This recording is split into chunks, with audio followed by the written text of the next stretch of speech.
Is Leslie here? Leslie is not here, but Phil is. Thank you. Phil, and welcome. Tim Garrett. Garrett here. Thank you. Is Mariela here as well? No, not tonight. Got it. Nick Paul, EHC. I'm here, everyone. Hi, Nick. Is Joy Williams here?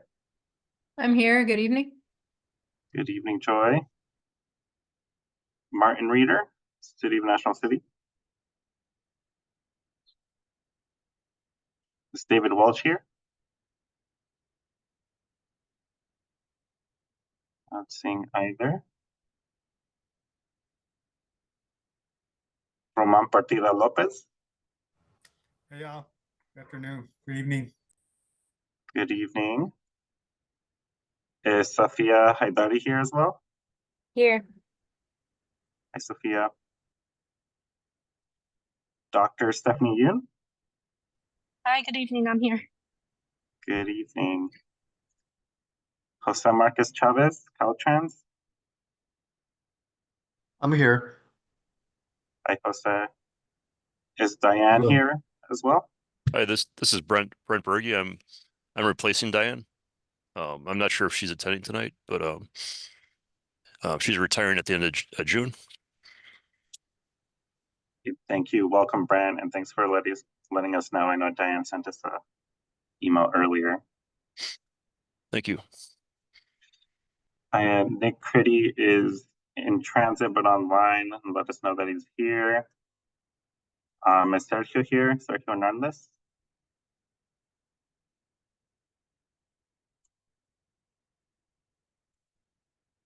Hearing none. Jonathan Torres, San Diego Gas and Electric.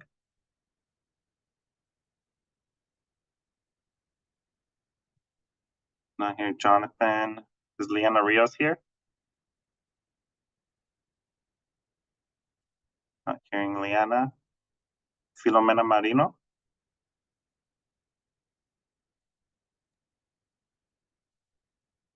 Hearing Filomena. Is Janice Luna Reynoso here?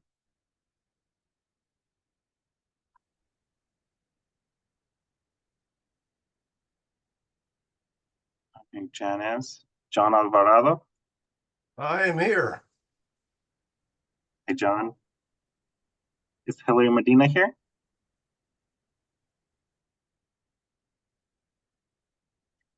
Hearing Hillary. Alicia Sanchez. Presente. Buenas tardes. Buenas tardes, Alicia. Margarita Moreno. Estoy aquí. Hola, Margarita. Hola. Naomi Sanchez.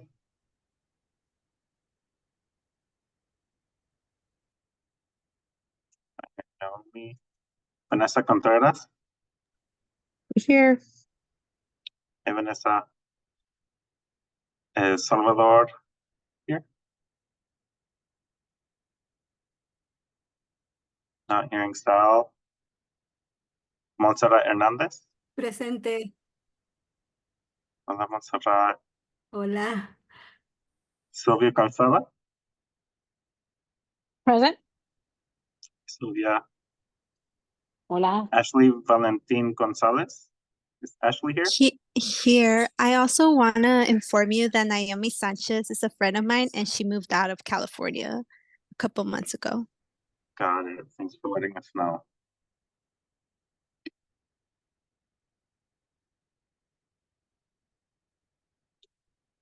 Is Josephine Talamantes here?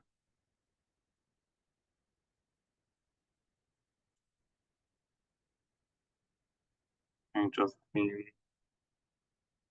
Maritza Garcia, let us know she'd be absent. Joey, can you hear me? Yes. Who is this? Joey, this is Jonathan Torres. I'm here. I'm having problems with my microphone.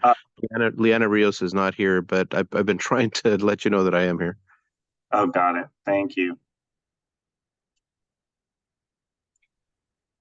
And David Ramos. Here. Thank you all. And with that, we have quorum met.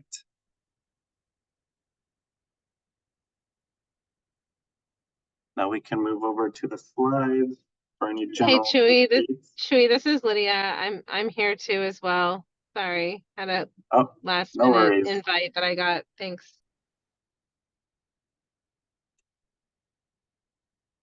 Great. Thank you, Lydia. Great. Moving on to general updates. Checking with Shalem if there's anything the district has to share for the month of June. Thanks, Chewy. No updates. Just want to again share appreciation to you, Chewy, to Anna and Joannie, and this entire Estelano Advisors team. This is, as we mentioned at the last meeting we had in person, this is the last meeting that you all are supporting with facilitation. So just wanted to share with you all a heartfelt thanks for all the work that you've all been doing over the past few years with us. So thank you. Thank you, everybody. And yes, this will be our last meeting facilitating the Portside Steering Committee. It's been a pleasure working with you all over the past 5 or so years. During this transition, the Air District will be running these meetings in the meantime while they work to get another facilitation team online. We'll be sending out updates to folks receiving stipends, just so you all know what next steps are there, and you all are informed. But just know that you will be receiving stipends through June of this year, and we're working at making sure you all get stipends for the meetings in the interim as they receive a new facilitation team as well. But thank you all again, and yes, apologies for the technical issues. We're hoping this last one would be as smooth as possible, but it looks like we're getting things running in as normal now. Great. And with that, we'll move on to our first agenda item. We have an Sorry, Joy? update. Sorry, before then, I saw Joy has your hand raised. Is that me you're speaking to? This is Joy? Yes. Okay. Yes, I just wanted to do a quick announcement. This will be my last meeting as well as an EHC representative. I've been on this committee since the very beginning, and I think it's time to move on, let somebody else represent EHC as the alternate. I wanted to say also, it's been a privilege and a pleasure to know all of you and work with you. I'm proud of the work we've done on the SERP and implementation of it. I'm confident it will all go on with effective work to implement the SERP. And APCD's done such a very good job to keep the committee active and keep engagement and move along on all the projects. So I think it's going in a good direction, and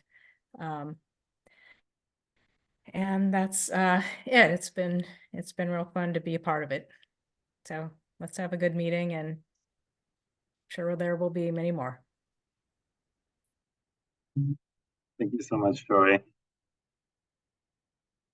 Thank you all for your hard work as well. Great. And with that, I think we're ready to move on to our first agenda item, which is the approval of last month's meeting notes and today's agenda. I'd like to open it up to steering committee members for consideration for a motion and a second.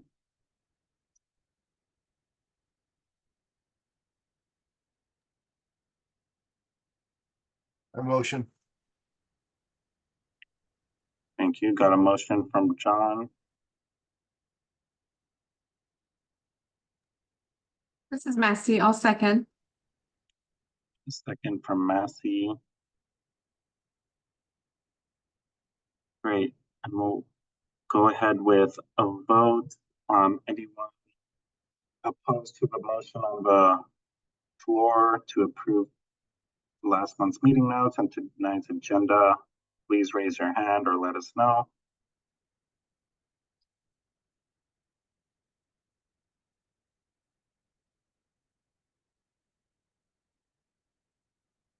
John, is that a vote against the motion you made?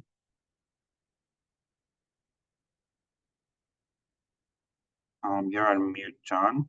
I'm having a little trouble with my computer here. What does it show there? It's your hand raised. I asked folks to raise their hand if they're against the motion. Now what does it say? Your hand's down. All good. Because mine's showing up. It's down on my end. Great.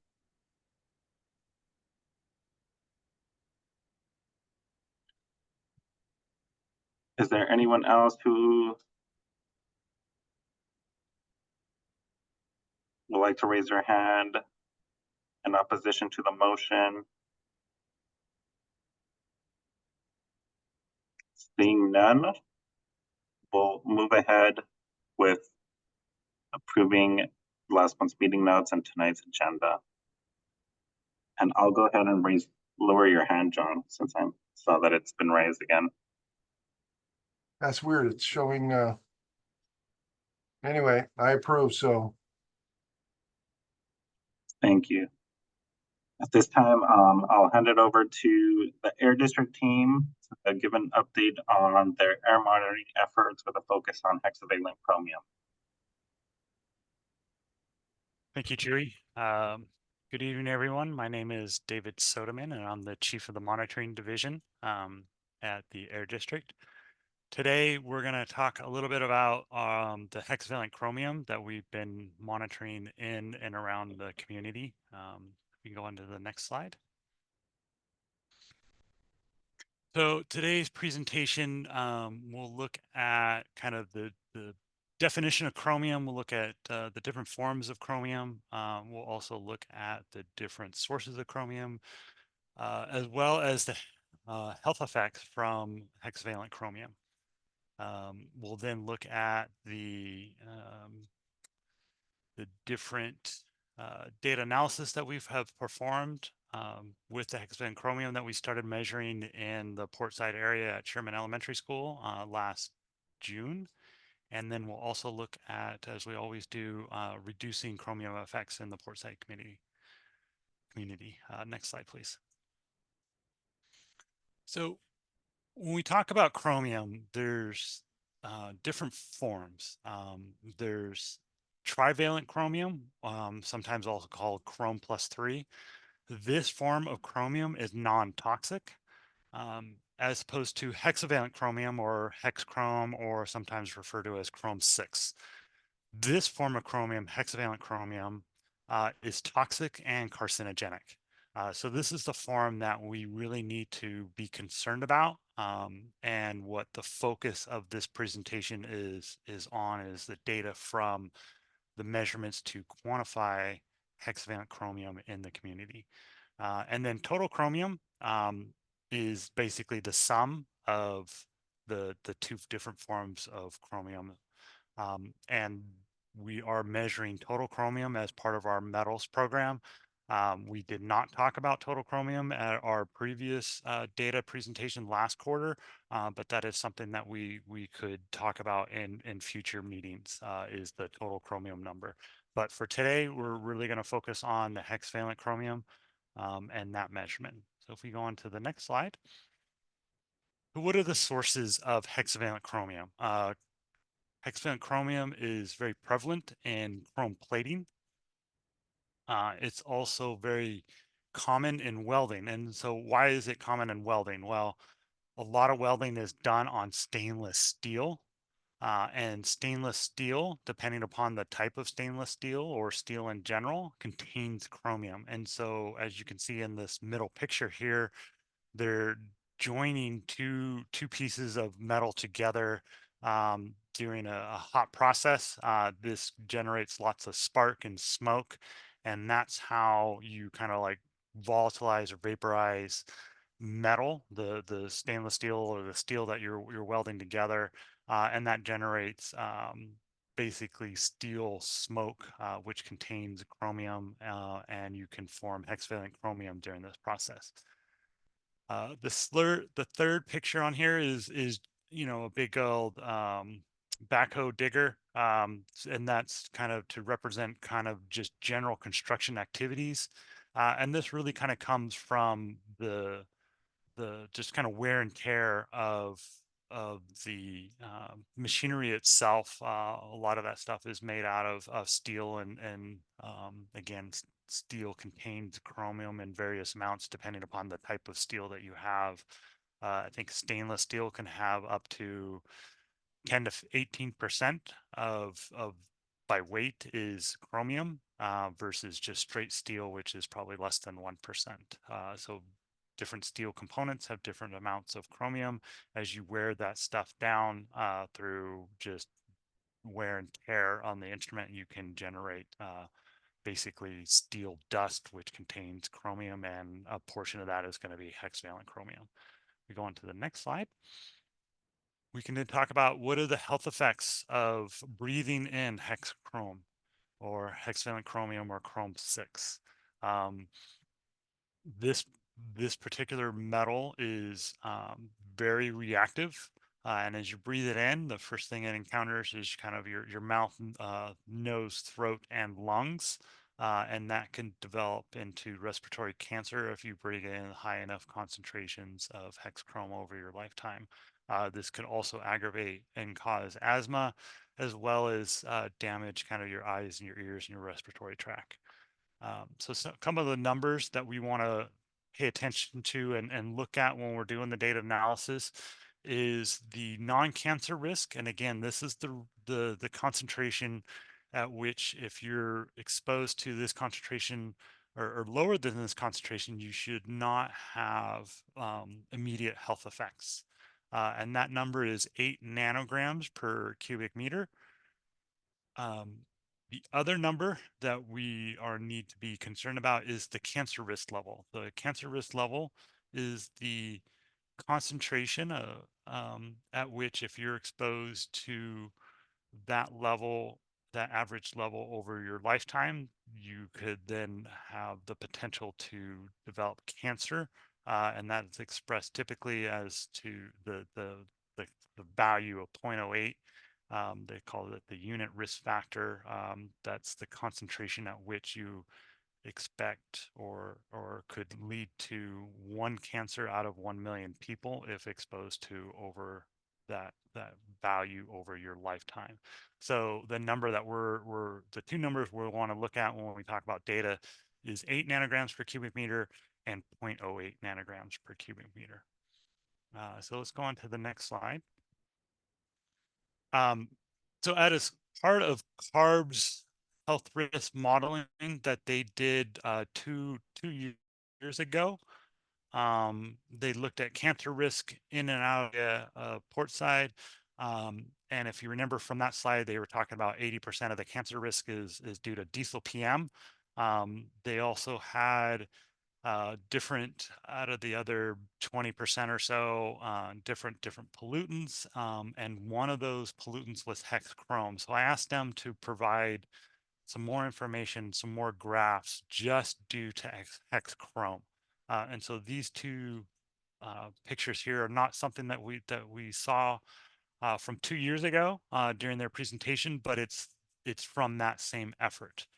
So the map of the left with the dots on there, those are part of the emissions inventory work that they did. So they looked at what places, what facilities are emitting, in this case, hexavalent chromium, on an annual basis, and looking at tons per year. And so you can see that these numbers are fairly small, and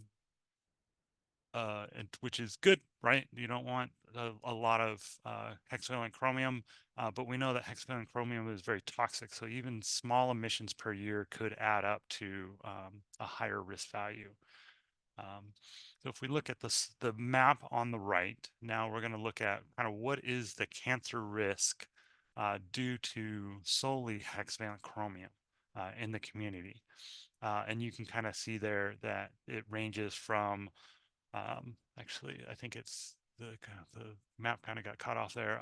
This lighter yellow is less than 1. Less than 1, and then we go all the way up to greater than 3.5. And so we can see, depending upon what part of the Portside community you're in, you can either be less than 1 to greater than 3.5. So with that in mind, let's look at what is the actual data that we've been seeing at Sherman. I think if we go on to the next slide here, let's talk about what our sampling plan is for Sherman, how we actually sample for hexavalent chromium. We select this on a filter. We run this filter for 24 hours a day. After the 24 hours, we stop sampling, we collect that. We actually send this filter up to CARB up in Sacramento for analysis. We collect 1 sample every 6 days, and we started in August of last year. That is the only sampling site in the Portside area that we're collecting is currently at the Sherman Elementary School. CARB for a number of years have been collecting the same filter analysis and doing the same analysis for hexavalent chromium at 2 other communities in San Diego County, one being in Chula Vista and the other being in El Cajon. In this case, it's collected in the same manner on a filter collected for 24 hours. Then that pump is turned off. We collect the filter, we ship it up to CARB for analysis. Traditionally, those filters at Chula Vista and El Cajon were only collected once every 12 days, so roughly twice a month. However, since we started the Sherman operation in August of 2023, we asked CARB to increase the frequency at Chula Vista and El Cajon to be at the same schedule of once every 6 days, and they agreed to do that. And so now when we look at the Sherman data, we can actually kind of compare the Sherman data to the Chula Vista data and the El Cajon data. So let's look at that data. Let's look at the next slide. So there's lots of different data points going on this slide. Let's first talk about the orange horizontal bar. That is the unit cancer risk at 0.08 nanograms per cubic meter. So again, this is the value that if you're exposed to that concentration over your lifetime, the expectation is that there could be the possibility of 1 person out of 1 million developing cancer due to exposure to hexavalent chromium. If we look at all these dot points, each dot point represents a single sample collected and analyzed. The dot points in red are at the Sherman Elementary School. The dot points in blue are from the sampling site at Chula Vista, and green from the sampling site in El Cajon. You can kind of see in August is when we started the sampling in Sherman, and this goes through the end of February. That's what the data that's been analyzed by CARB and gone through their checks to make sure that it's valid.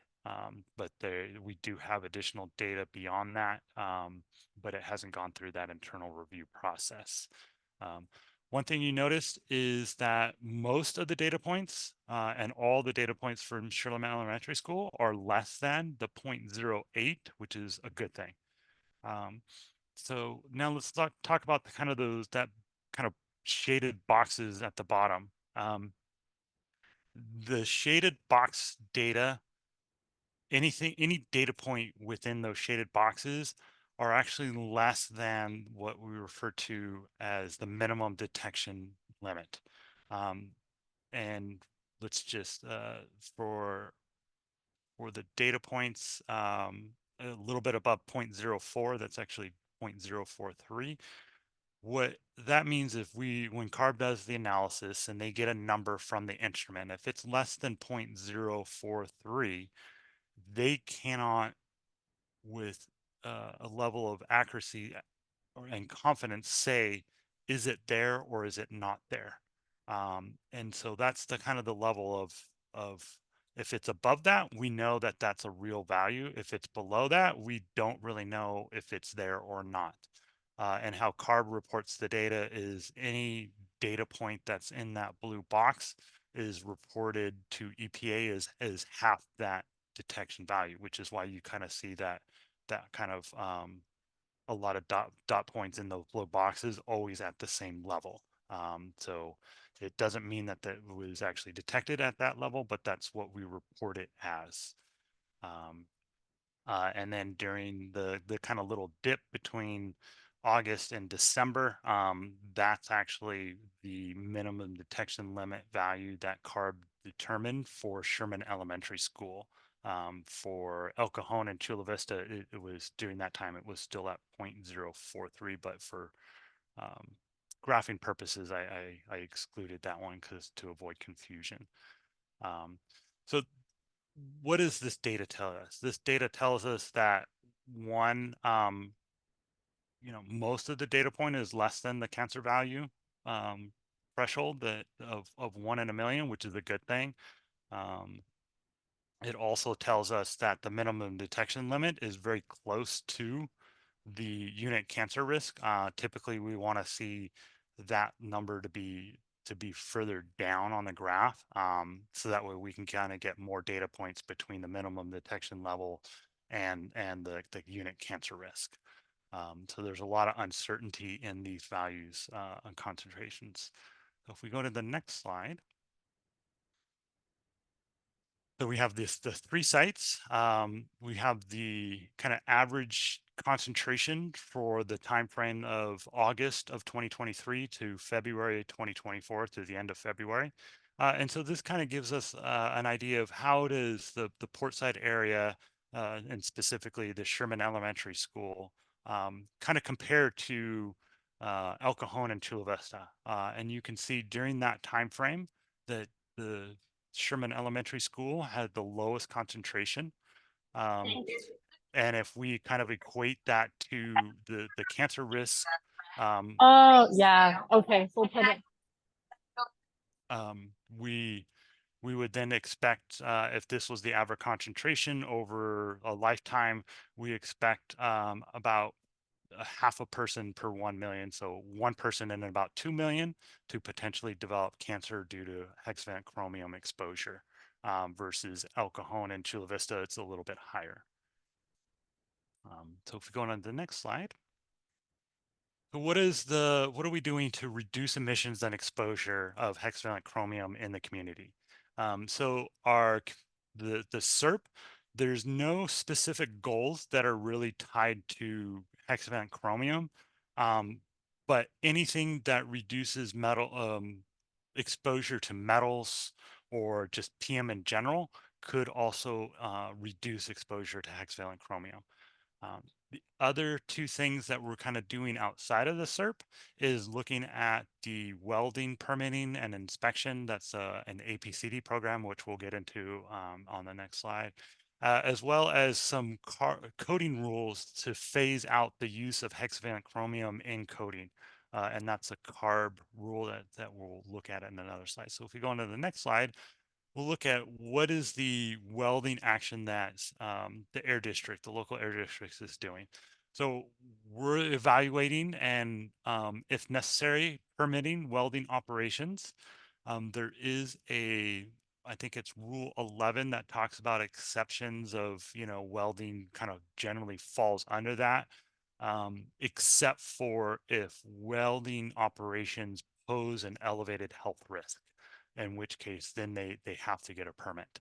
And so we've been evaluating and getting information from facilities about their welding use and operations, and then going through this evaluation to determine health risk to the surrounding area.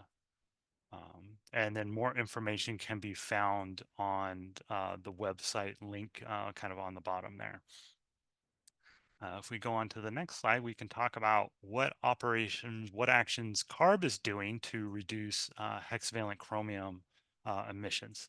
As of January of this year, no new chrome plating facilities are allowed to be permitted in the state. Existing facilities must minimize emissions just within a week. And then there's also some different phase outs for the different types of coating operations, whether that's decorative plating or whether it's functional plating. And then I don't think we're going to actually go into the level of details, but if that's something that's of interest to the community, we can ask CARB to kind of give us more information on that. And then CARB and the Air District has also provided an incentive funding to try to move away from the use of hexavalent chromium on that. So if we go on to the next slide, one of the things that we kind of looked at with the data was it's fairly low concentrations of hexavalent chromium. If remember, that's at the Sherman Elementary School. So now I kind of overlaid the sampling locations that we have in Portside community onto the cancer risk assessment that CARB did. And so if we look at where Sherman is Sherman's in that kind of 1 to 2 persons per million risk of cancer risk. And then if we look at our other monitoring locations, we can look at, do we want to maybe in the future move this one sampler to a site that would be at a modeled area that would have higher concentrations. And for space limitations, we cannot move to OVB, which stands for Ocean View Boulevard. But when the Navy RV lot becomes available, that is a good location to potentially move it, since it is in that modeled area of the greater than 3.5. So I wanted to put that out there to the steering committee if they like the idea of potentially moving the monitor from Sherman Elementary School to the Navy RV lot when that site becomes operational, which we're actively working hard on trying to get that site get power installed and some brush cleared. So we're hoping in the next few months that we would get that site operational. And if we go on to the next slide, I think this was kind of contact information and can open up to any questions that anybody might have.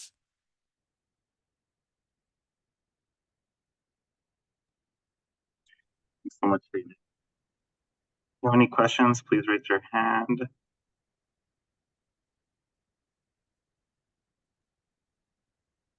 I have, according to my computer, my hand is raised, but is it?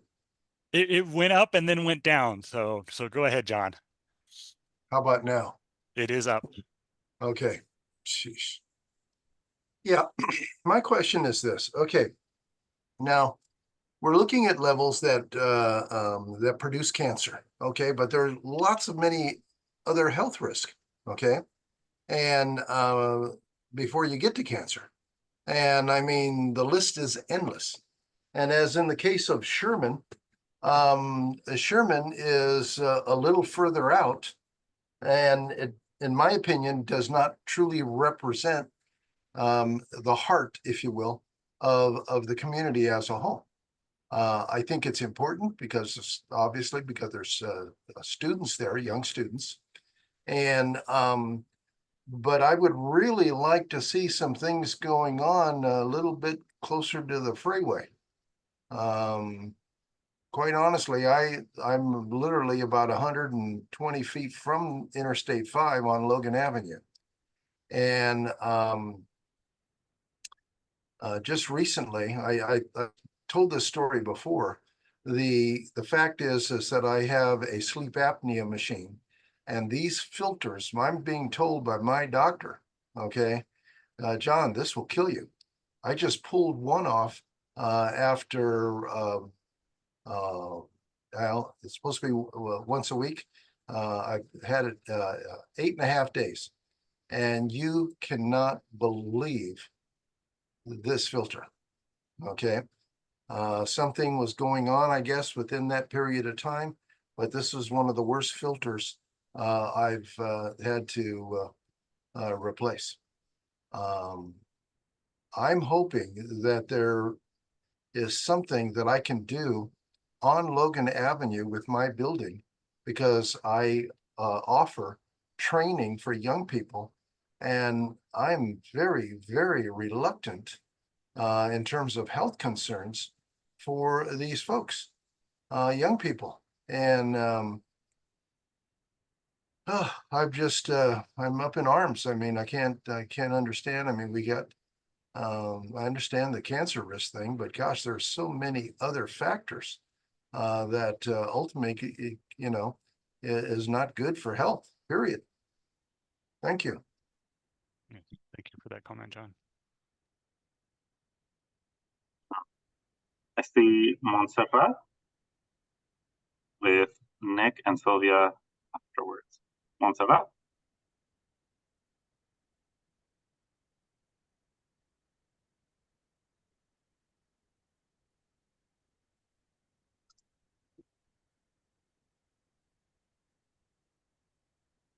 ¿Me llamaste a mí? Porque escuché en español que dijeron Silvia. No, dije Montserrat. Ah, disculpa, es que habían dicho Silvia. Ajá.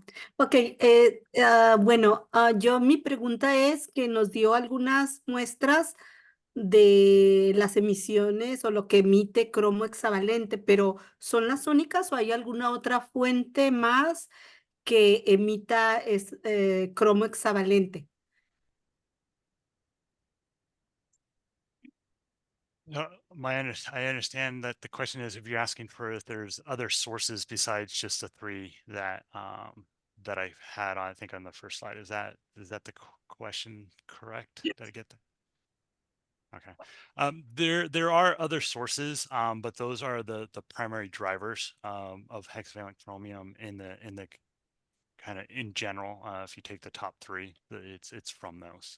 With the main being plating, which I know there's not any plating operations in the Portside district. There's one out on Point Loma, and then the other two are up in North San Diego County.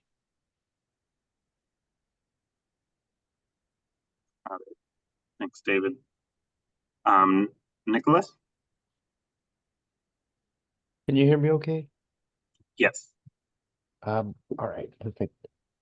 David, thank you for the presentation. You know, I just wanted to kind of chime in and vocalize the support to kind of moving the testing site location to that Navy site that you referenced in your presentation. You know, we have a lot of air toxic hotspots in our community, you know, BAE, NASCO, Pacific Ship, and I think in their past health risk assessments, there was reference to some pretty high levels of hex chrome. And so I think it makes more sense to kind of move closer, especially as they're kind of implementing their risk reduction plans and stuff. It'd be a good way to kind of double check and make sure that we're actually reducing hex chrome in that part of the neighborhood. And so, yeah, I completely support. I think it makes a lot of sense.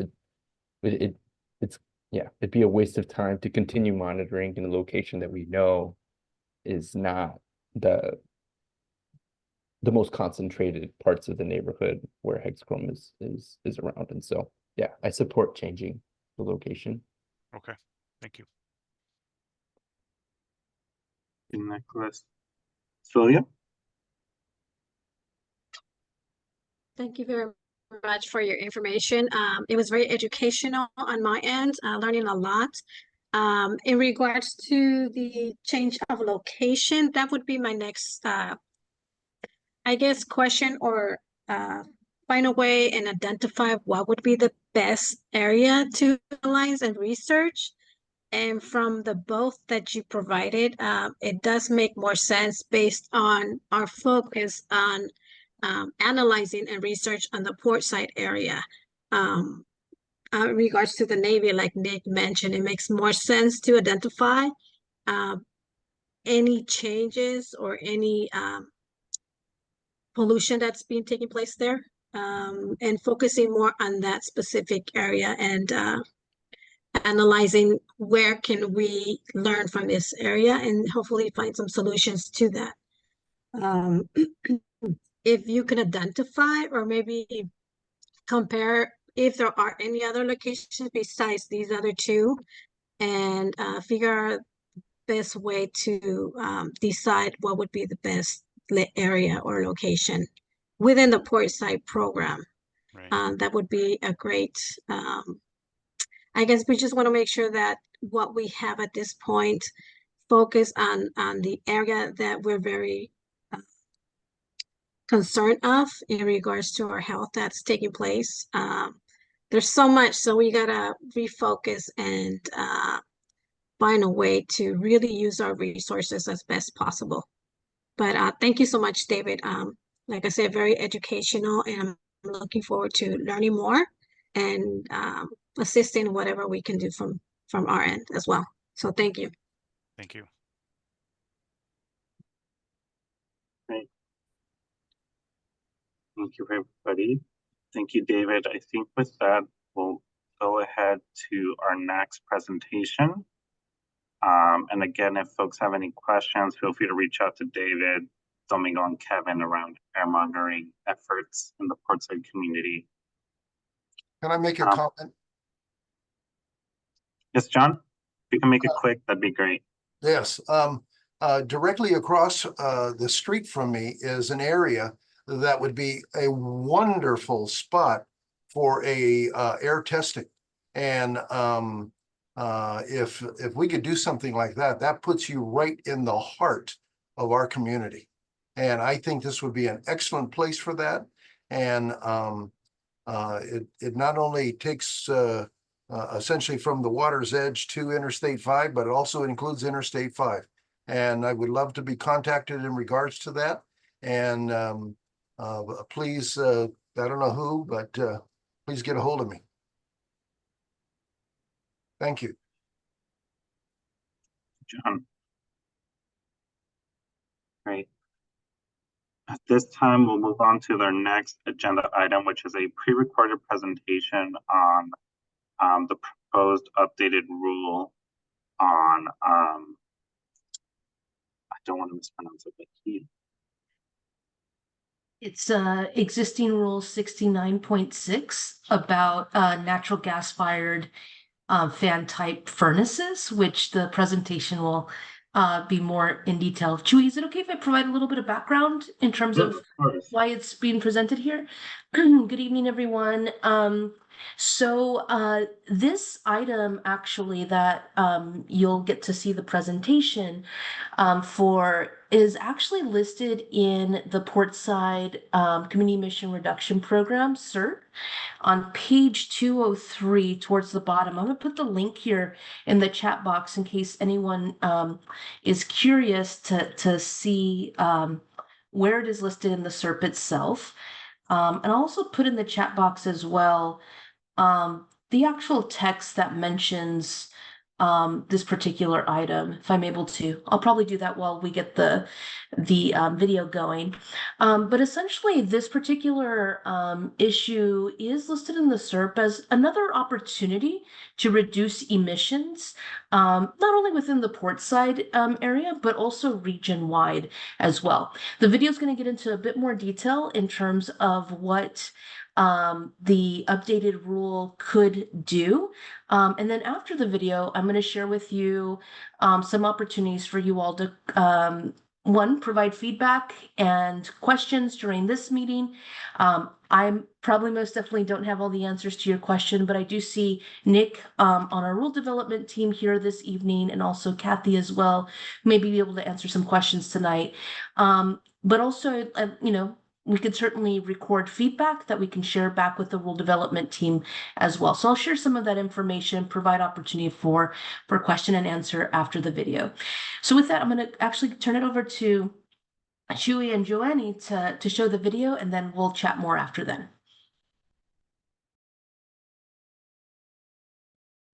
Hello, interested stakeholders. The San Diego County Air Pollution Control District is excited to let you know about possible future actions to further reduce emissions from natural gas-fired furnaces in San Diego County. Furnaces, also called space heaters, burn natural gas to generate heat inside homes, schools, offices, and other indoor spaces. The burning of natural gas creates nitrogen oxides, NOx or NOx, which is a precursor to ozone. Ground-level ozone is harmful to breathe, irritates the lungs, and causes health problems like headaches, coughing, and shortness of breath. Reducing NOx emissions will help San Diego County reach attainment with state and federal ambient air quality standards for ozone, improve public health, and help the district achieve its vision of clean air for all. There are about 1.15 million furnaces in San Diego County. Currently, furnaces used in residential and commercial settings are estimated to emit about 401 tons of NOx per year. Rule 69.6 is the district's local rule regulating natural gas-fired furnaces in San Diego County since 1999. Unlike most district rules where compliance is the responsibility of the owner or operator of the emission unit, Rule 69.6 is a point-of-sale rule. This means manufacturers, distributors, sellers, and installers of furnaces are responsible for making sure their product meets requirements of Rule 69.6 prior to sale to the end user.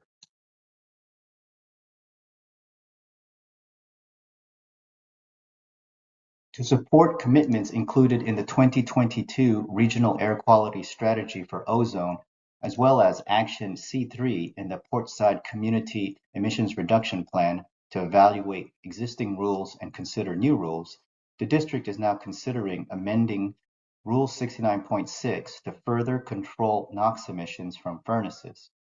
The proposed amendments being considered may reduce furnace-related NOx emissions by 256 tons of NOx per year, a 63% decrease over existing conditions. Furnaces used in manufactured and mobile homes, which are currently exempt from Rule 69.6, may be required to meet NOx emission standards for the first time.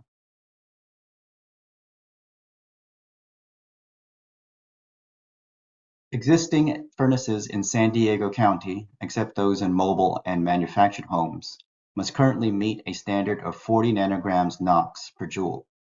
To achieve significant NOx reductions, the district will be proposing a requirement for the use of ultra-low NOx furnaces that must meet a limit of 14 nanograms NOx per joule, an approximate 65% decrease. This proposed emission limit would align with limits found in other air districts in California, including Bay Area, South Coast, and San Joaquin.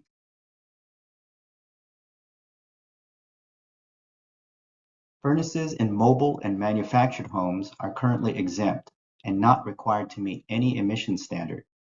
To achieve significant NOx reductions, the district will be proposing a requirement for the use of low NOx furnaces that must meet a limit of 40 nanograms NOx per joule. This proposed limit has been required by South Coast and San Joaquin for mobile and manufactured homes. The estimated cost of an ultra-low NOx furnace is about $500 more per device than a furnace meeting the existing standard. District staff estimates the cost effectiveness of the proposed amendments to be about $95 per pound of NOx reduced. The district believes that while there will be marginal incremental cost differences for requiring ultra-low NOx devices, the health benefits achieved to low-income and under-resourced communities will outweigh these costs. Using EPA's co-benefits risk assessment tool, the emission reductions will result in an annual health benefit cost saving ranging from $7.7 to $9.1 million.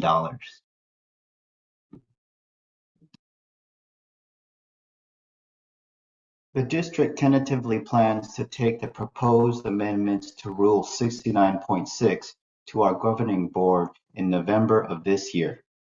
If the proposed amendments are adopted, furnace suppliers and installers will have a 6-month period to transition to selling and installing new furnaces that comply. Existing furnaces in residences and commercial operations that are still operating well are not required to be replaced until the old furnace reaches the end of its useful life. At that point, the old furnace will be required to be replaced with a new furnace complying with Rule 69.6. Though homeowners are not responsible for demonstrating compliance with Rule 69.6, they are welcome to check with the district to ensure the furnace they plan on purchasing is certified by the district and will comply with Rule 69.6. The district evaluated the use of zero-emission electric furnaces as part of the proposed amendments. Through this evaluation, the district determined achieving a significant amount of emission reductions in the short term with the proposed amendments tracks and works in concert with the California Air Resources Board, or CARB. CARB is working to address the complexity, high cost, and potential equity concerns associated with requiring electric appliances, especially for residents in low-income and disadvantaged communities. CARB is also developing a statewide emission appliance regulation for adoption in the 2025 timeframe that will tackle these equity and barriers to adoption, and may propose requiring furnaces to be electrified and have zero emissions by 2030. The district fully supports CARB's effort to require zero emission for these devices and others.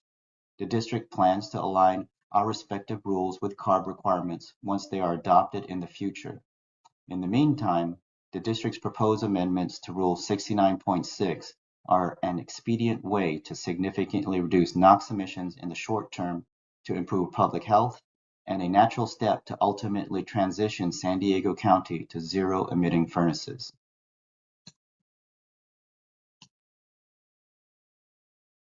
Costs for electric furnaces can range between $2,900 to $30,000 more than traditional devices, depending on whether upgrades are needed for their electrical panel or underground wiring. Because of these high costs, Bay Area has adopted a forward-looking regulation to do this, which does not phase in electric furnaces until 2029 at the earliest. To achieve significant and needed emission reductions and quickly improve public health in the interim, Bay Area, as well as South Coast and San Joaquin, are currently requiring a 14 nanogram limit consistent with the district's proposed amendments. The district encourages everyone to consider installing electric furnaces right now.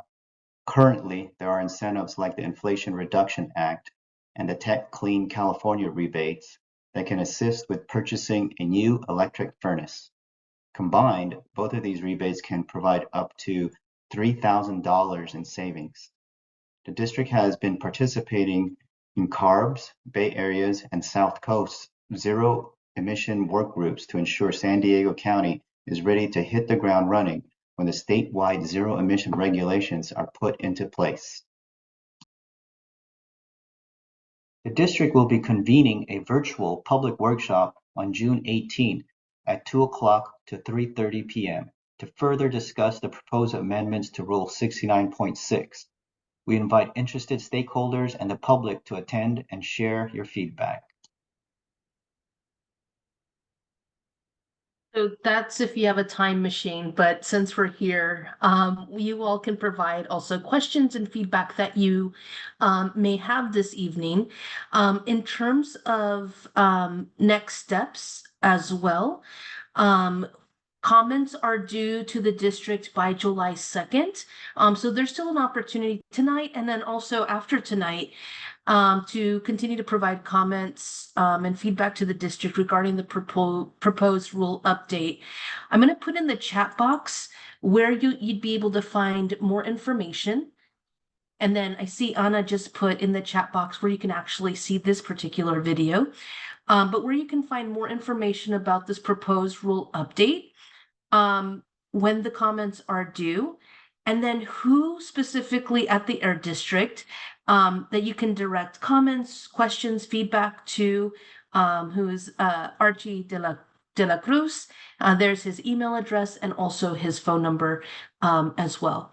But at this time, I just want to see if folks have any questions or comments that folks would like to share this evening. Yes, John. Yeah, my deal is, can we do this last week? Get this thing done as quickly as possible.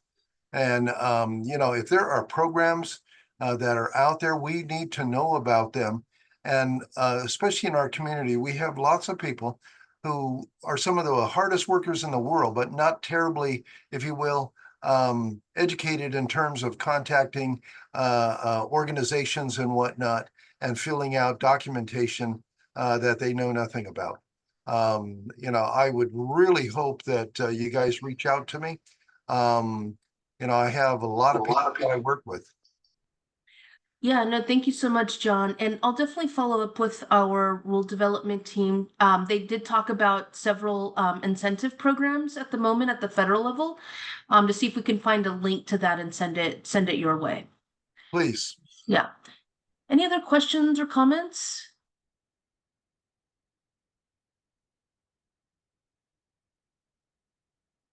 All right. Seeing that I don't see any hands up or anyone chiming in the chat box, I'll turn it back over to Chewy. But please know that the Air District is still receiving comments until July 2nd. Ah, I see Tim. Tim?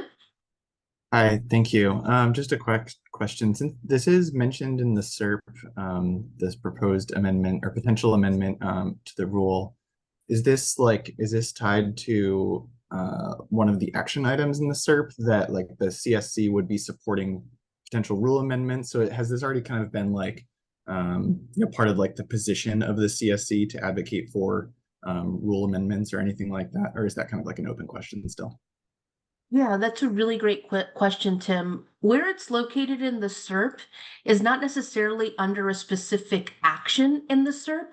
It's located in the SERP as other opportunities for emission reduction. So it's not a specific action in the SERP itself, but it's certainly included in there as another opportunity to reduce emissions. I want to see if Kathy's here or Nick, and if they want to maybe correct or clarify maybe anything that I've said there. Yeah, sorry, can you hear me? Yes. Okay, sorry. Thanks, Shalom. Yeah, I think you nailed it. This is a measure that wasn't. There's a number of measures that were included in the SERP that were explicitly, you know, defined by the steering committee and Portside community members when it was developed, and then we have kind of an overarching one which is to continue to evaluate opportunities for emission reductions in other areas, in other source categories, I should say. This is a measure that would both reduce emissions region-wide as well as within the port side, as well as within the international border. Yeah, it's not explicitly said in there like Shalem said, but I think through the actions that we're taking, it would reduce emissions in the port side. Yeah, thank you, Nick. Sarah. Yeah, thanks for taking my question. And does this, in the beginning, they were talking about this applying to, it said space heaters, but what does that mean in terms of people's average home heating? Would it count, for example, to a wall heater or a natural gas furnace you have in your home? And does that mean they have to get rid of something they have that's already working, and by what date? So maybe just kind of walk through what that means to your average resident. Definitely. I want to see if Nick could support with that question. Yeah. Thank you, Sarah. I can try and take that. So to the average resident, this rule is kind of not necessarily seen up front. This is a rule that primarily manufacturers and distributors have to comply with. So as a resident, let's just say your furnace goes out or you're looking for a new furnace. You would be going either to an HVAC contractor, or if you're doing the work yourself, going to a Home Depot or something like that to go purchase the furnace. It's the Home Depots, it's the HVAC manufacturers and distributors that have to comply with this rule 69.6. So it's what's called a point of sale rule, which is something that you know, architectural coatings, paints, stains, you know, all of those things that emit but aren't necessarily something that the average resident has to get a permit for. You know, it's all kind of done at the manufacturer level. So in terms of the average resident, it's probably not something that would necessarily be something that you would need to be concerned about in making sure that, you know, your local facility would have a device that complies with the rule. If they don't have a device that complies, they could be subject to enforcement action by the district, the facility that's selling the equipment. And then in terms of like going to replace your equipment or replacing your furnace that's potentially in your house right now, this rule isn't affecting existing devices. You're free to use your existing device as long as need be, maintain it however long you like. It's just that when the point that you go to replace your device, either because it's reached the end of its useful life or you just want to upgrade, then you would have to, you know, make sure that that device is you know, that the device is compliant with Rule 69.6, which if the facility is following the rule, it should be. Yeah, thank you, Nick. And I see, John, your hand is up again. Yeah, are there special programs for, I mean, we have residents who make next to nothing, and right, especially now when the cost of living is so high. I mean, they can barely, you know, buy food. And my question is, isn't there some kind of maybe state, federal, local, some kind of program where you can get that kind of assistance? Or at least deduct it off your taxes, for crying out loud, for homeowners. Yeah, thanks, John, for the comment. There are some incentive programs, rebate programs that are available at the federal level. We noted a few in that presentation, and like Shalem said, we'll follow up and make sure those links and resources can be sent to you and others. I would say that most of those opportunities are for upgrading to zero emission furnaces as opposed to the devices that we're talking about with this proposed regulation, which is a more efficient, less polluting version of the furnace that may be in your house today. So there certainly is plenty of opportunities for incentives on the zero emission space, though, which we can pass along. Well, that's wonderful. The one thing that I would like to comment on is whether or not you would like to go ahead and give some kind of presentation. I was reelected to the City of San Diego Barrio Logan Planning Group. And I mean, many of our homes here would definitely qualify. And I'm just wondering whether or not, you know, you guys would take it upon yourself possibly to contact us and get the word out to the community. Sure, we can possibly talk about that offline, John, to see if we can point some resources your way and make sure the people you're talking to have the right information to investigate it. All right, thank you, John. Let's go to Jonathan Torres. Yeah, my question revolves around once someone replaces one of these furnaces to electric, what kind of increase to their bill would they typically see? You know, hi, thanks for the comment, Jonathan. Just one quick point of clarification for the rule amendments that we're talking about, we would not be requiring replacing an existing unit to zero emission. This would be just replacing it to a more efficient, lower NOx burning furnace. So I just want to make sure that was clear. But in terms of your direct question, that it's a good question. We're probably have to further explore that. We have explored it to some extent in some of the numbers that we've looked at about, you know, what kind of electrical usage those devices do as part of kind of the overall cost of those devices. I don't have that number offhand, but we can certainly clarify it in our workshop report that we will do. And we'll make sure that this group has access to that workshop report when we complete it. And we'll be able to fully answer that question about, potentially a range of costs that one might typically see in a typical situation in San Diego County. Keep in mind, San Diego County devices may be used a little bit differently than other regions of the state where it might be colder. So, comparing region to region is kind of tough.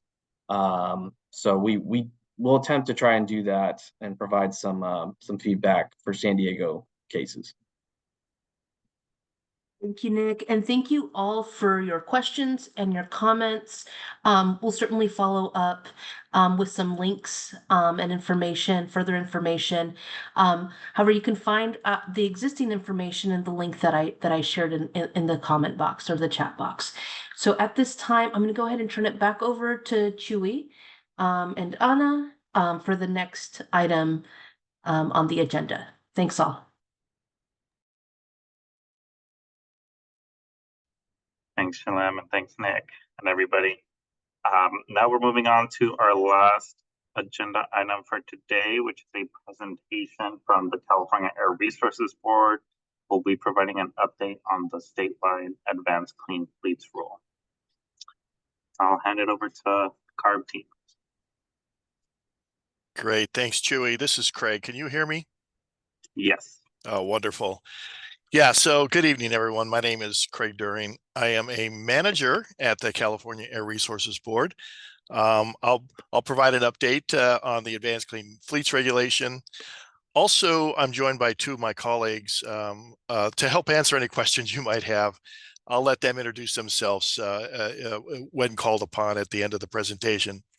So basically, I'm going to start out with a little background information to set the stage, and then I'll jump right into the regulation itself, and then talk about the next steps and our implementation of it. Next slide. So there's a lot of information on this slide, but we all know that reducing air pollution is critical to protect the health of Californians. Much of the air pollution and greenhouse gas emissions in California come from the transportation sector, with medium and heavy duty trucks being among the highest emitters. As you are aware, trucks can come in many different configurations and sizes, and there are nearly 2 million trucks operating in California today. However, Class 7 and 8 tractors have a disproportionate share of the emissions, burdening communities living near freight hubs and warehouses. As shown in the blue slice in the graphs, these tractors only account for about 12% of the total truck population, but they represent almost half of the daily NOx emissions. So to address this, the state has set targets to reduce air pollution and carbon emissions with the goal of carbon neutrality by 2045. Next slide. So the board has taken many steps to reduce emissions from medium and heavy duty trucks. The zero emission transition actually began with regulations on transit buses in 2018 and airport shuttles in 2019. In 2020 and 2021, the board adopted 3 major truck regulations. The Advanced Clean Trucks regulation will ensure the supply of zero-emission trucks from all major truck manufacturers. The heavy-duty omnibus regulation will reduce criteria pollutant emissions from internal combustion engines sold in California. And the heavy-duty inspection and maintenance program, which is also known as the Clean Truck Check program, will ensure that combustion engines and their emission control systems are maintained and repaired timely. The Advanced Clean Fleets regulation, highlighted in the red box, is the next step to drive commercialization of zero-emission vehicles in fleets that are best suited to lead the way. Finally, in September of last year, the board adopted the state implementation plan that includes a new zero emission truck measure, which emphasizes that more is still needed to achieve federal attainment standards. Next slide. So when looking at truck availability, as of June 2024, there are 266 ZEV models available in all weight classes that have been certified for sale in California. This is partly due to the Advanced Clean Trucks regulation. Next slide. The Advanced Clean Trucks regulation, approved in 2020, ensures the supply of available zero-emission vehicles, and that the supply of the zero-emission vehicles will continue to grow in the upcoming years. It requires manufacturers to sell zero-emission vehicles as a growing percentage of sales in all vehicle weight classes starting in 2024. It's already in effect. California is not alone. 10 other states have joined California on the Advanced Clean Trucks regulation, with the most recent partners being Colorado and Maryland. Other states are actively considering the regulation as well. As part of this rulemaking, the board's resolution set zero emission targets for future fleet requirements, which are as follows: 100% zero emission drayage, last mile delivery, and public fleets by 2035, 100% zero emission buses, utility fleets, and refuse trucks by 2040, and 100% zero emission everywhere feasible by 2045. These targets were considered when developing the Advanced Clean Fleets regulation. Next slide. So I'm gonna provide a summary of the regulation. It's complicated, but let me walk through it because it is important to understand. Next slide. The Advanced Clean Fleets regulation has four main components, which complement each other. First is a zero emission vehicle sales requirement for manufacturers. And then there are three fleet components with specific requirements on drayage trucks, state and local government fleets, and high priority fleets. Next slide. So on the manufacturer side, the Advanced Clean Fleets regulation presents a first of its kind requirement for medium and heavy duty trucks, establishing an end to internal combustion engines, end to internal combustion engine sales. Per board direction, beginning in 2036, all medium and heavy duty vehicles sold into California must be zero emission. This piece of the rule is a key element for meeting the state's carbon neutrality targets and the goals laid out by the governor's executive order. This 100% requirement also sends a clear signal to the trucking market, including manufacturers, fleets, infrastructure providers, service technicians, and local governments. Next slide. So the next component of the Advanced Clean Fleets regulation affects high priority and federal fleets. This portion of the regulation applies to well-capitalized businesses, well-suited for electrification. These requirements apply to any fleet with 50 or more vehicles under common ownership and control, or any fleet with greater than 50 million in revenue. It also applies to federal government fleets. There are additional requirements on brokers and motor carriers to ensure they are hiring compliant fleets. So in addition to all Class 2B through 8 vehicles, which are vehicles with a gross vehicle weight greater than 8,500 pounds, so basically an F-250 or larger, this requirement applies to off-road yard tractors and light-duty delivery vehicles such as those operated by the Postal Service. And I just want to emphasize that this part of the regulation does not apply to smaller fleets. This is focused on large fleets operating in California. Next slide. So the default option for high priority fleets is to follow the model year schedule. With exemptions explained in the enforcement notice, and I'll talk about the enforcement notice in just a minute, fleet owners have had to report which trucks will be part of their California fleet by January 1st of this year. From now on, All new additions to the California fleet must be zero emissions or near zero emission vehicles. And a near zero emission vehicle, or we call them an NZEV, a near zero emission vehicle is a plug-in hybrid which can achieve a minimum all-electric range. It is not a vehicle that operates on natural gas. Trucks that have reached the end of their useful life must be removed from the California fleet under this part of the rule. Next slide. So to illustrate how this will work in practice, this slide shows a schedule to remove legacy trucks based on the age of the engine. As an example, a 2010 model year engines can operate until 2028, and newer engines will have additional time. High mileage vehicles like tractors are guaranteed a minimum of 13 years of operation, but would need to be removed from the fleet once they reach 800,000 miles or 18 years, whichever occurs first. Broadly, this structure ensures a phase-in over time to zero emissions based on the age of the vehicles in the company's fleet. Next slide. So there is an optional component for high priority fleets, and we call it the optional ZEV milestone phase-in option. This option may offer a more flexible approach and is available to high priority fleets as well as state and local governments. I'll talk about state and local governments in just a minute. Under this option, a certain portion of the fleet needs to be composed of zero or near zero emission vehicles.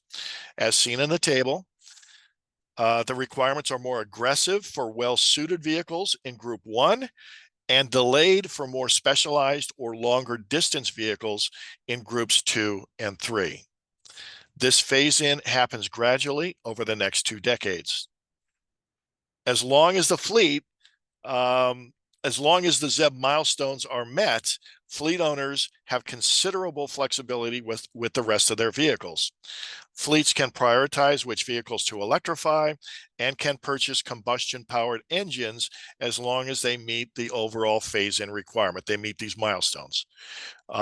Any zero-emission truck in the fleet can count towards the zero-emission vehicle requirements, meaning a ZEV from any group can be applied towards the total ZEV count. Obviously, individual fleet requirements will vary based on their fleet composition. Next slide. So I've provided an example to show you how this might work. So in this slide, we illustrate how the ZEV milestone schedule is applied to a mixed fleet of 100 vehicles. Here we have 60 Group 1 vehicles, 20 Group 2 vehicles, and 20 Group 3 vehicles. On the bottom row, you can see the number of ZEVs required each year. So for 2025, this particular fleet would need 10% of the vehicles to be ZEVs. And this is calculated by taking the 60 Group 1 vehicles and multiplying that by 10%, which gives you the 6 vehicles for 2025. Skipping forward to 2029, there would be 15 Group 1 and 2 Group 2 vehicles required. As you can see, it phasing in over time. So 60 times 25% would be 15, and then 20 times 10% would be 2. So you take the 15 and you add the 2, you get 17 total ZEVs would be needed in that fleet. It doesn't matter. It doesn't matter which vehicles are zero emission. Any vehicle in the fleet can be used to meet this target. In other words, you don't need vehicles specifically from those groups. Any vehicle in your fleet, as long as it's over 8,500 pounds or over 8,500 pounds, it would qualify as meeting these targets. Next slide. Oh, and while you're transitioning, I just want to point out we do have a fleet calculator on our website. A link to our website is available yeah, a link to the calculator is available on our website, and the website is I'll show you where that link is in a minute. So the fleet calculator will, if you type in the vehicles you own and the group that they fit in, it will determine how many zero emission vehicles you need, whether you're following the model year schedule or whether you're following the milestone schedule. So you can actually look and see which one best meets your needs. Okay, so next is the drayage truck requirements, which apply to tractors operating at state seaports and rail yards. This requirement will create a fully zero emission drayage fleet by 2035. This requirement is not based on fleet size. Rather, it affects all trucks visiting ports and rail yards. To conduct drayage operations in California, trucks must be registered in the CARB online reporting system, or better known as truckers. Legacy combustion-powered drayage trucks were required to be registered by December 31st, 2023. Those legacy trucks will be able to remain in drayage service until the end of their minimum useful life, as long as they visit a California seaport or intermodal rail yard annually. Except as explained in the enforcement notice, and again, I'll talk about that shortly, only zero emission trucks can be added to the registration system now. Starting 2025, legacy trucks that have exceeded their useful life must be removed from drayage service. All right, next slide. So the last component of the regulation applies to state and local governments. So for state and local government fleets, the default option is a zero emission purchase requirement that aligns with public fleet purchasing cycles. Starting in 2024, 50% of purchases must be zero emissions. That means the other half can be combustion powered until 2027. And like the high priority fleet requirements, near zero emission vehicles or NZEVs can be purchased equally to full zero emission vehicles to provide more flexibility. However, agencies that are in designated counties will remain exempt from the zero emission purchase requirement until 2027. So those counties are colored yellow. I'm sorry, not yellow, red in our graph on the right. And this exemption also has been granted to small divisions, right? Small divisions that have 10 or fewer vehicles in their fleet. They've also granted an extra, they don't have to do anything until 2027. So in this structure, if no vehicles are being purchased, then no action is required. This means that fleets can continue to operate their vehicles as long as they wish. There is no useful life requirements for state and local government fleets. The reporting deadline for state and local government fleets was April 1st of 2024. However, the reporting system is still open to allow fleets to report. All right, next slide. So the Advanced Clean Fleets Regulation does contain a number of provisions that a fleet owner may utilize to assist in meeting compliance. These provisions address a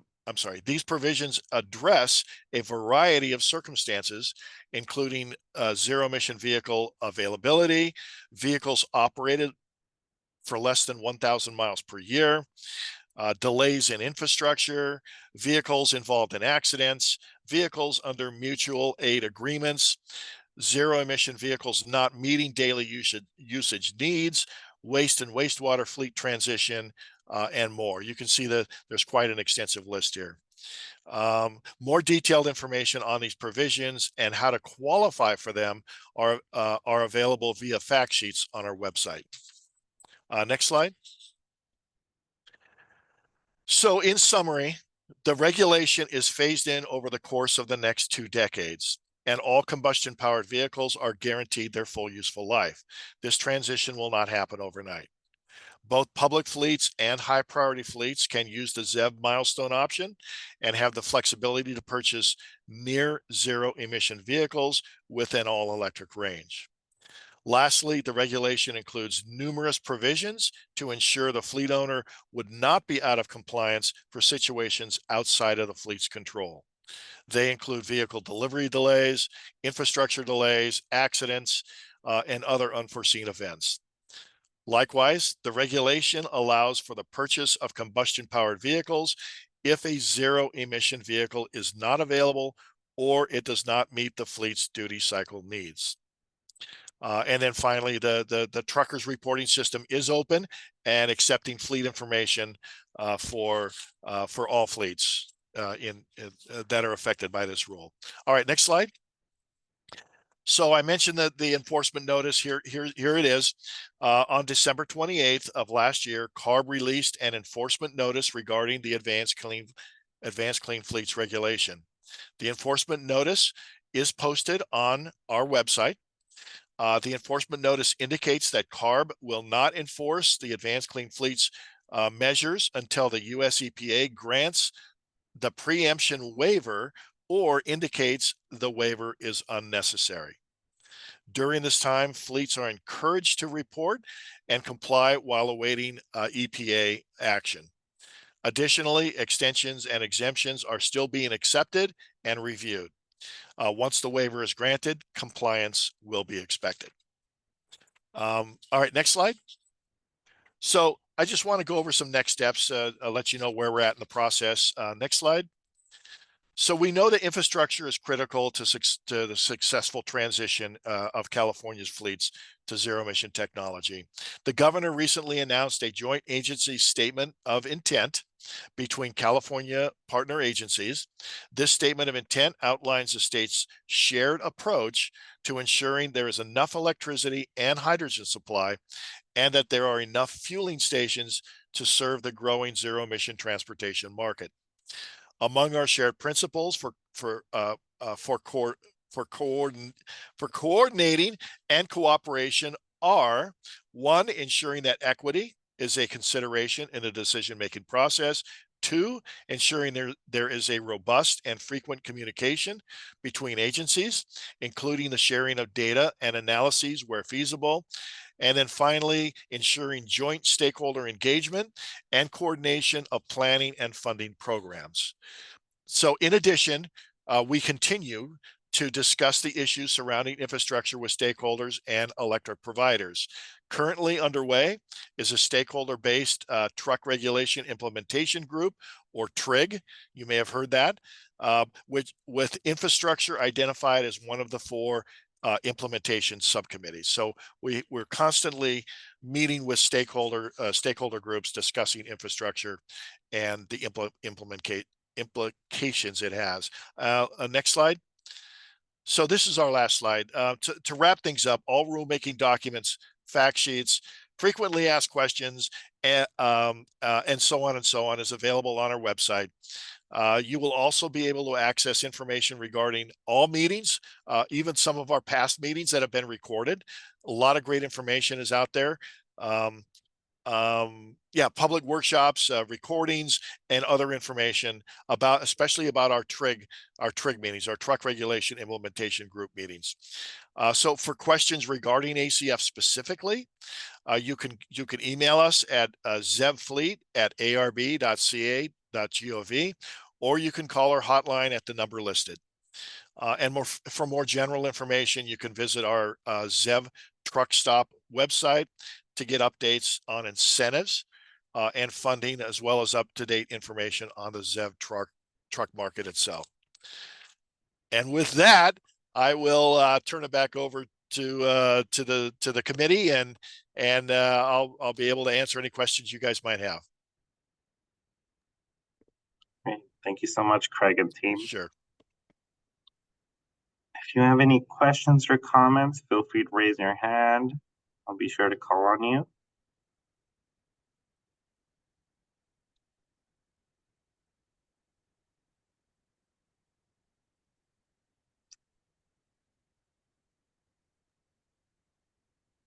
There's several helpful links on the chat as well if folks want to learn more.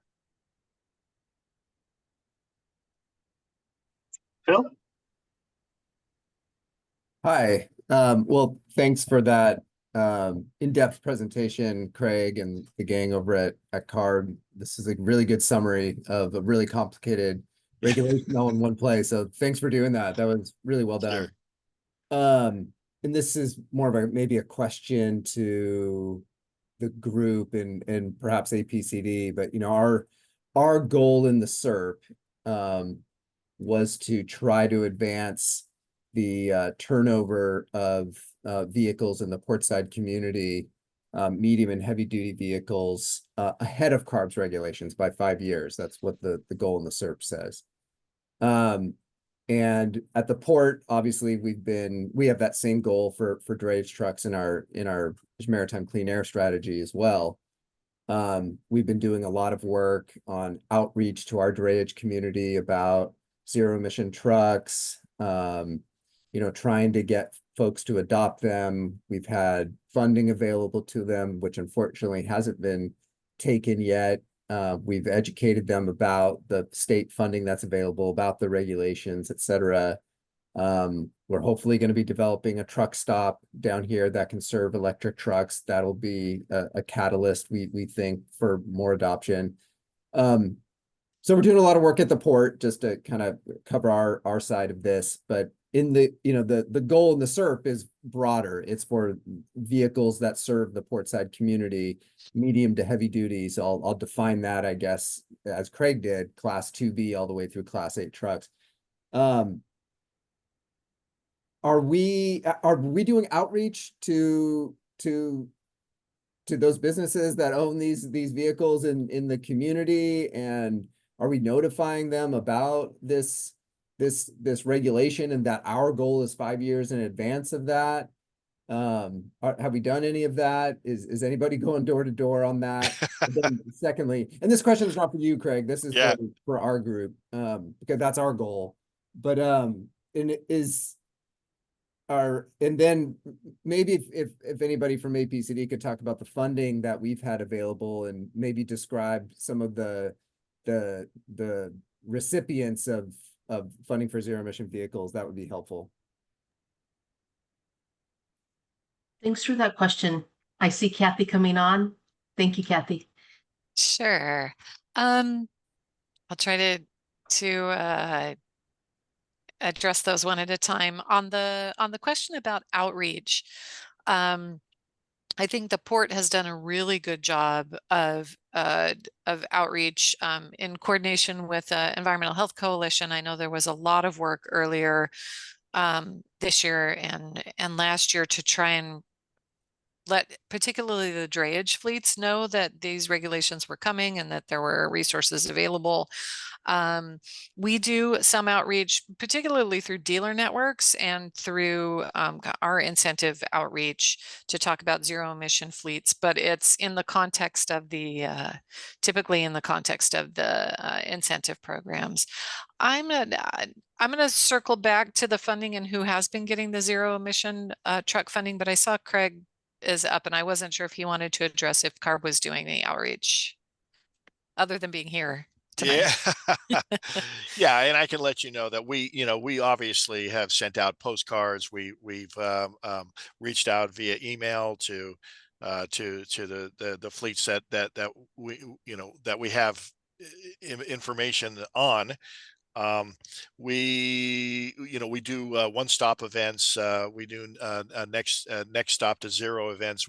So the answer is yes. We have a whole outreach team here at CARB that's all they do, 24/7, focused on making sure our website is up to date, working with the air districts, reaching out to the local communities, just to make them aware. And we do communicate with other agencies, state agencies as well. Caltrans comes to mind, the Department of Motor Vehicles. So we're constantly, where we can, making sure that the information is available. And but yeah, so we have a one-stop event is basically it's a localized outreach event where we go into the community itself and we spend a day. We invite anybody who's interested to come talk to us directly. We have a whole team available to answer any questions on the regulation itself. And by the way, our next one stop is at July 23rd. I think it's going to be in Whittier, California. So if you go to our website, you'll see all of the upcoming one-stop events. But yeah, that's. And I would encourage anyone, if you're here today with us, or if you're watching this on video later, to attend one of those one-stop events. They're very useful and helpful. There's a lot of information and a lot of smart people who can give you really specific advice about your particular fleet. So they're really good events. On the incentive side, for who we're seeing take advantage of incentives here in San Diego, Phil, as you know, but maybe the committee may have less information about, the Air District is running right now a zero emission truck pilot project for Portside specifically.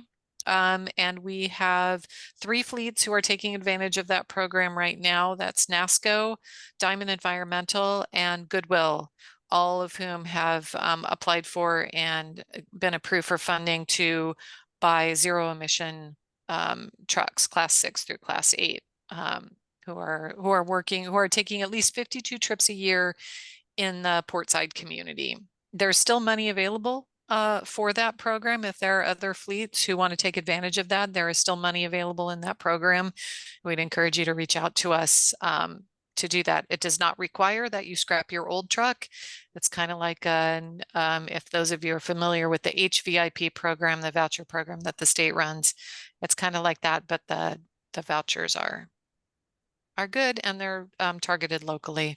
That's what we're seeing right now, who are taking up the zero emission trucks. Well, thanks, Kathy and Craig, and for all that information. I think that's good. I'd like to make a recommendation to the steering committee that, since the focus on medium and heavy duty was so important when we were creating the SERP, and it continues to be one of the drivers of health risk in the Portside community, I think there needs to be more education and outreach targeting the fleets that operate within this community, especially since the SERP goal is to advance CARB regulations 5 years ahead of schedule. I don't think anybody knows that, except for maybe us at the port, because we've been kind of focused on that with you all kind of hand in hand. But there's a lot of vehicles that are operating in this community, and it doesn't sound like there's really a lot of outreach being done to them on the SERP goals, not just the CARB side of it, but the SERP goals, which again is 5 years ahead. So perhaps maybe through one of our subcommittees, I know there's an education subcommittee, maybe that could be an idea for future, well, just an idea, maybe to create some materials so that people in the community know about this goal in the SERP, that there is funding available for them. Here's what the regulations are. We're trying to drive it faster here. That would be my suggestion. I think it's a good idea, Phil. Thanks. So, any other, certainly something the community outreach committee can discuss next time they meet. Great. We have time for one more question, and I see John's hand raised. Yeah, you know, I run a small nonprofit organization, and of course, we don't have a large fleet of any kind. But I'm just wondering whether or not there's any kind of recommendation. I mean, obviously, you know, we need smaller units and whatnot to, you know, move young people and their parents and so on and so forth.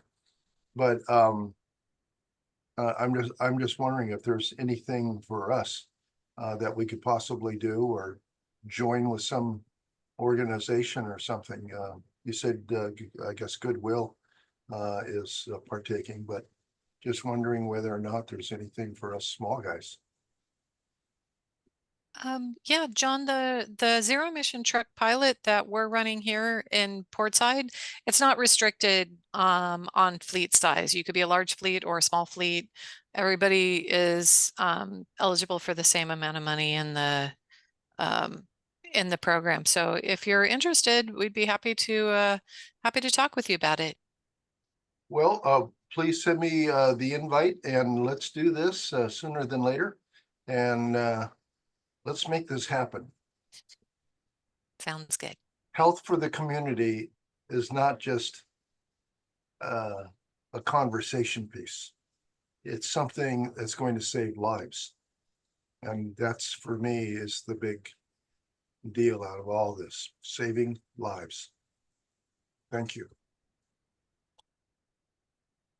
I see a comment from Nick echoing Phil's idea and support. It sounds like enforcement of the Advanced Clean Fleet Rule is pending waiver approval from the federal EPA. Is there a role that AB 617 steering committee could play trying to urge approval or not really? Shalem, maybe this is a question you can take on. Definitely. We are actually going to have a presentation tomorrow at the International Border Community Steering Committee, in addition to Craig being there, providing this presentation there, from the Greenlining Institute specifically, that's going to share a little bit more about kind of that process of the EPA approval, and then also opportunities for advocacy. Unfortunately, the presenter from the Greenlining Institute was unable to join us this evening, but we will have that presentation tomorrow evening, and we will be recording that presentation and can certainly share it out with this group as well. So we'll dive into that particular question in more detail tomorrow evening if you're available to join us. Shalom. With that, I think we can close out this agenda item. Thank you again to Craig and everyone at the CARB team for the great, thorough presentation. You're welcome. Okay. Now I want to move on to our public comments section. So as for any general public comments folks want to make or future agenda items they'd like to see at a future steering committee meeting. As mentioned earlier, the Air District will be facilitating these meetings until they acquire another facilitation team. So they'll be taking into account any comments or recommendations from the steering committee in the meantime. I just had one quick comment, Chewy. Sorry, I can't find the raise hand feature. I just wanted to note for folks that watch the news that the Crowley electric tugboat was christened today, and so the old tugboat, the old diesel tugboat, has been scrapped, and the new electric zero emission tugboat is now operating in San Diego Bay, benefiting the air quality in Portside. So I just wanted to do a huge shout out to all of the partners who worked on that project, and to the community for supporting that project. It's transformational, not just for San Diego, but for the rest of the state and the rest of the country. And we're really excited to see that move forward. So I just wanted to let folks know that was happening today. Thanks, Kathy. That's super exciting. Thanks for sharing. I see John, your hand raised. Yes, I just wanted to say in regards to the Crowley, having been a boat builder myself for many years, and this is absolutely wonderful. Wonderful. And there's more to do, I understand, but I just want the port to know that as a community member, I want to thank them for what they're doing. And I realize it's not easy, but you know what? When was life easy? That's when we who are left have to get up and do something to make a difference, not only for our lives, but for the lives of those yet to come. Thank you once again, Port of San Diego. Thank you, John. Any other public comments before we close out today's meeting? Margarita? yo no voy a hacer un comentario, nada más quiero agradecerles ya que ya no los vamos a ver por toda la ayuda que nos dieron, más a nosotros que hablamos español y que a veces nos da un poco de vergüenza comunicarnos, y también decirles que pues los vamos a extrañar y que también a Joy la vamos a extrañar mucho. Es todo. Gracias, Margarita. Sí, la vamos a extrañar también. Un placer servirlos. Montserrat.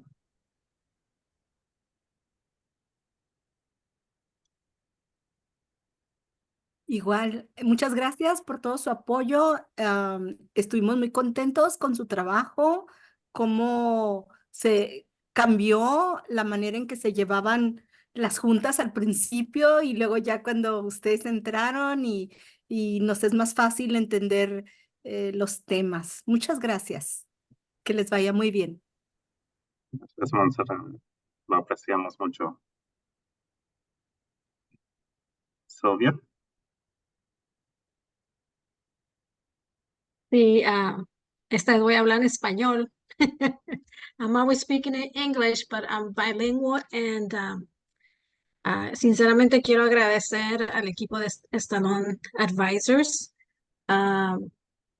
Desde el principio se notó la diferencia. Yo como servicio a la comunidad y como profesional de estas comunidades, se notó mucho la diferencia y por eso se le aprecia infinitamente por el cambio que hicieron, tanto profesionalismo, tanta compasión con la persona que está hablando tal lenguaje, y por eso se les aprecia y se les aplaude inmensamente.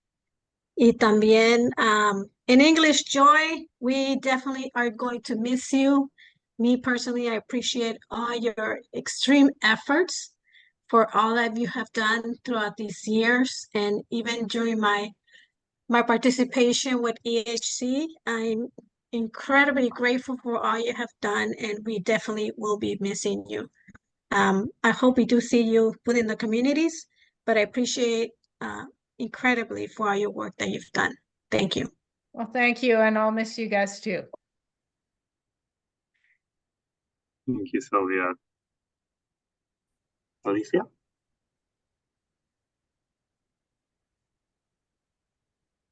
Yo nomás quiero decirles que muchas gracias, Chuy, por toda tu ayuda, tantas molestias que te vi. Y a Joy también la vamos a extrañar. Y pues les deseo lo mejor en lo que venga para ustedes en el futuro. Gracias. Alicia. Yes, Alicia. Thank you, everybody. I think with that, we're at time to close the meeting. Once again, thank you all very much for your constant participation and engagement in these committee meetings. We really appreciate working with you all and learning from you all. And it's really inspiring to see how dedicated you all are to improving your community. And yeah, we're excited to hear what you all accomplish in the following years to come, and excited to see so many accomplishments already. With that, I think we'll close out. The next meeting will take place July 23rd, 2024. And you'll be hearing from the Air District directly on information leading up to that meeting. Thank you, everyone. Have a good night. Gracias. Y que les vaya muy bien. Felicidades. Y como decimos en Costa Rica, pura vida. Bye. Que Dios lo bendiga a todos. Good evening, everyone.